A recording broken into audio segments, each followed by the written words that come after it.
Breaking news! Earlier today, Ukraine shelled advancing Russian equipment and set them on fire.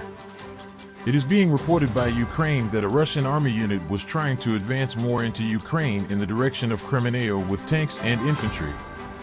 However, the Ukrainian army picked up on their activity in time and successfully shelled the advancing Russians, disabling all their armored vehicles as well as infantry. Serhiy Haidai, head of the Luhansk Regional Military Administration of Ukraine, reported that the Russian unit was destroyed near the city of Crimea in eastern Luhansk region.